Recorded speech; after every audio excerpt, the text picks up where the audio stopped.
everybody, welcome back to my channel. So today we are going to be talking about picking out the perfect foundation shade for your skin tone. This is going to be an in-depth video of how I have my own personal tips and tricks on how to pick the perfect foundation shade, and if you implement these into your own life and how you buy your own foundation, it will not fail you. Okay, let's get into it. Step number one is going to be identifying what undertone you have. There are three main undertones: cool, warm, and neutral. Understanding what undertone you have will help you buy and pick your perfect foundation shade so much easier. Okay, so you're probably thinking, how do I find out what my undertone is? The first step of identifying what undertone you have is by taking a look at what jewelry you wear. If you predominantly wear gold jewelry, chances are you have a warm undertone. If you predominantly wear silver jewelry, chances are you have a cool undertone. And if you feel that you look good in both silver and gold jewelry, then chances are you're probably neutral. Another really good tip of identifying what undertone you have is by taking a look at the color of your veins. So pick an area on your body, typically your wrist, where you can see your veins very visibly. Have a look at the color of your wrist. If your veins are blue or purpley in color, chances are you have a cool undertone. If your veins are green in color, chances are you have a warm undertone. But if you have a combination of greeny veins or bluey purpley veins, or you're just not sure, chances are you are neutral. Okay, the third tip I have for figuring out what undertone you have is by taking a look at how easily you tan. So if you tan very easily in the sun and you hardly ever burn or never burn, chances are you have a warm undertone. If you're somebody that avoids the sun a lot and you burn very easily, chances are you have a cool undertone. But if you're somewhere in between where you tan quite well but you also are susceptible to burning, chances are you are neutral. By now, you should know what your undertone is. If you're still confused about what your undertone is, keep going back to those 3 steps and keep trying to identify. If you're still confused, the chances are you are probably neutral. Like me, it took me a very long time to help identify what my undertone was. But once I had realized, it was so much easier picking out a foundation shade. So the second tip I have for picking out your perfect foundation shade for your skin tone is by trying the foundation at home if you can. If you can, please avoid buying foundation online. There are a lot of helpful questionnaires and surveys to help you identify your foundation shade, but it's nowhere near as good as trying it on at home or in store. It is always best to try the foundation on at home, but if you can't, or if you're desperate, then you can do it in store. Here are some tips and tricks that I have when trying on foundation shades in store. All the tips that I am about to give for everyone that is going to try on foundation in store, you can do this at home too. Okay, so the first one is making sure that you moisturize or do your whole skincare routine before going in. If you can, go in there having done your morning skincare routine and go there with as much of a bare face as you can. So maybe do your eyebrows, your eyelashes, your lips, but leave your foundation off when you go in store. If you can't, that's fine, but make sure to take your moisturizer and your primer if you use one with you. This is very important because if you're going to be trying on foundation shades in store and you already have foundation on, they will want to take it off.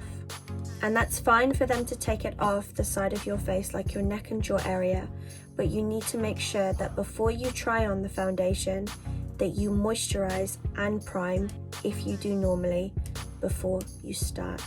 In your everyday makeup routine, if you normally moisturize and prime before you do, it is important to replicate how you do your routine at home in store, so then you get the best effects and the best results on what it will look like when you use it every day. If you're shopping for your foundation shade on your own, what you can do is, before you go in store, if you know what brand you're going to be buying from, you can take a look at how they identify their undertones in store, so then you have a better idea of how to pick your perfect foundation shade. A lot of places will help identify their shades and their undertones based on different letters and different numbers. For example, some foundation shades, if they have a warm undertone, they will have a W next to their name or number. With foundation shades that have cool undertones, they will have the letter C next to the name or number.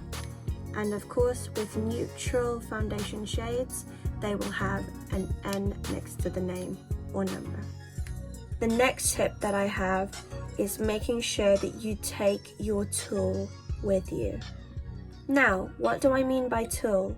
What I mean is your foundation brush or your sponge. Whatever you use at home to apply your foundation, take it in store with you. Like I said before, you want to replicate your makeup routine and your foundation routine as much as possible, so then you get the best results of what that foundation will look like when you use it. Many people go into a makeup store and they will use their fingers to put on the foundation onto their face. If you use your fingers when applying foundation, that is totally fine. But if you don't, you won't get the same effect and the same finish as using your tool that you usually use at home. Makes sense, right? And the last tip that I have is letting it dry. Now, you're probably wondering, why should I let it dry? A lot of foundations, based on their finishes, will look either darker or the same after they've dried. It's important to let that foundation dry, so then you know what it looks like at its true state when it's going to be on your face for long periods of time. So what you want to do is you want to put the foundation on with your ideal tool that you use at home. Then just tell the person at the counter that you're going to be walking around and letting it dry for 10 minutes. During that time, you can window shop, go grab a coffee, and then come back. Okay, so your foundation has finally dried. You've walked around for 10 minutes, gone window shopping, grabbed a coffee, whatever. Now you're ready to go to the counter, look at it in the mirror, and buy it. But before you go back, go out in daylight. This is also a very important tip to use, because a lot of places where you are buying foundation, they will have very bright LED or fluorescent artificial lighting. When you are walking around and when you're living your day-to-day life with your foundation on, you are not surrounded by fluorescent and artificial lighting 24/7. The foundations, their finishes and their shades and colors look different under different types of lights. So by letting it dry for 10 minutes and then going out in daylight, you will be able to see its true color and true shade if you were to use it on day-to-day living. You also have to take a look or help identify what finish your foundation is that you've picked. If the foundation you have picked dries matte or has a matte finish, then chances are it will look or seem darker compared to a dewy finished foundation when dried. This is all to do with how the light is reflected or absorbed on the foundation. If you compare a matte black car and a shiny black car, The shiny black car will look brighter and lighter than the matte black car simply because it has light reflecting off it and bouncing off of it, which makes it look brighter.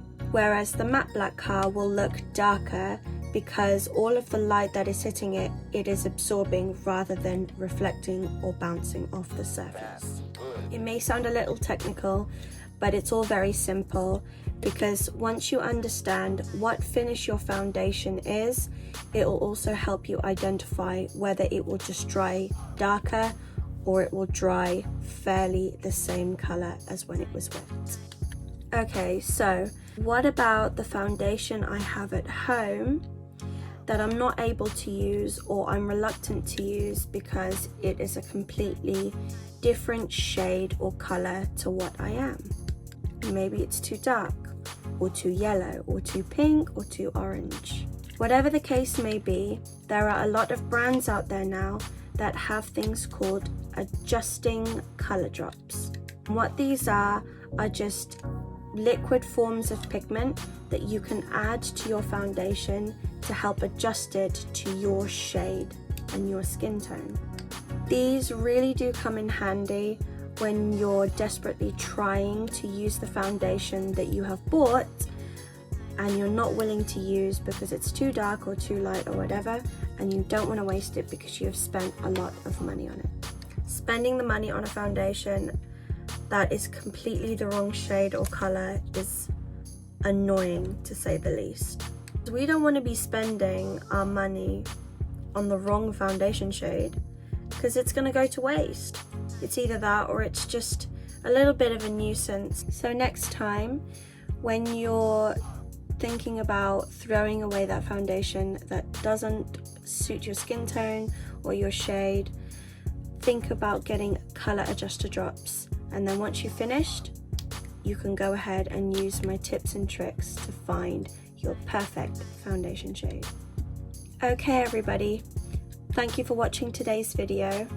I hope you enjoyed all these tips and tricks that I gave you here today, and I hope that you do use these tips and tricks when picking out your perfect foundation shade for your skin tone, and I hope it works for you because it certainly does for me every single time.